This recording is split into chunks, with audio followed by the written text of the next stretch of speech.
Ikinukonsidera ng Pilipinas ang panukalang pagtatag ng US ng Joint Ammunition Manufacturing and Storage Facility sa Subic Bay. Samantala, ilang kasunduan naman ang pinagtibay sa pagbisita sa bansa ni Lithuanian Defense Minister Dovilis Sakhalin na makakatulong sa seguridad at depensa ng Pilipinas. Si Patrick De Jesus sa report.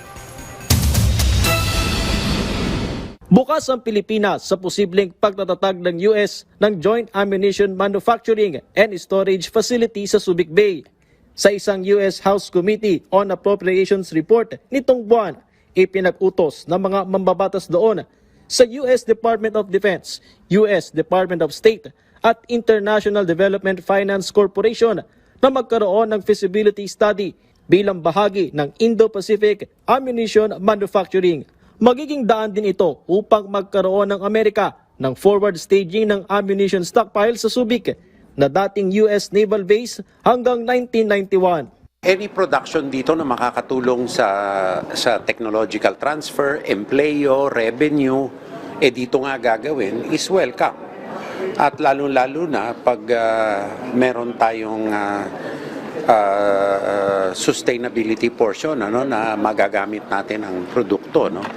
But on a purely commercial basis, ito ay defense industry na mag-e-employo ng Pilipino sa special export processing zone. Sa ngayon ay wala pang natatanggap na opisyal na proposal ng ating gobyerno, pero welcome ang panukala sa malalim na relasyon ngayon ng Pilipinas at US. Naturally, we will consider it, and any production entity which will be of benefit to the Philippines, and not only in terms of our resilience, but improving, giving employment and other technological transfers is definitely encouraged, being a like-minded and a treaty partner in itself. Samantala, nasa Pilipinas ngayon si Lithuanian Defense Minister Dovilis Sakhalin para sa 4 na araw na official visit. Dito ay nilagdaan nila ni Defense Secretary Gilberto Teodoro Jr. ang isang Memorandum of Understanding para pagtibayin pa ang defense cooperation sa pagitan ng Pilipinas at Lithuania. Kabilang na rito ang cybersecurity, defense industry, munitions production cooperation at pagtugon sa hybrid threats at maritime security. Kagaya ng Pilipinas, may mga kinakaharap na hamon at kaparehong banta ang Lithuania pagdating sa kanilang seguridad. Kaya naman kapwa binigyan diin ng dalawang defense official ang kahalagaan ng pagtindig kahit maliliit na bansa alinsunod sa international law. We have to connect our peoples, those who understand very clearly that freedom is not a given. Freedom is something you have to fight for, and sometimes fight very, very hard.